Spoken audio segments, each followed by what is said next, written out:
hapon, Luzon, Visayas at Mindanao. Narito ang nagbabagang balita sa oras na ito.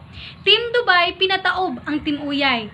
Nagpamalas ng galing ang baguhang manlalaro ng Team Dubai matapos pataobin ang dayong manlalaro na nanggaling sa kalapit bayan. Ayon sa mga manunood, unang laro pa lamang ay dihado na ang isang koponan at nagpakita na ng galing ang Team Dubai. Nakikita sa larong ito ang teamwork versus ma-attitude. Ayon kay Marca Inoy na nanggaling sa Team Dubai, aniya, normal lang daw ang may matalo at manalo sa larong ito. Ngunit kinakailangan ang galing at tatag ng loob at pagtanggap sa kinalalabasan ng laro.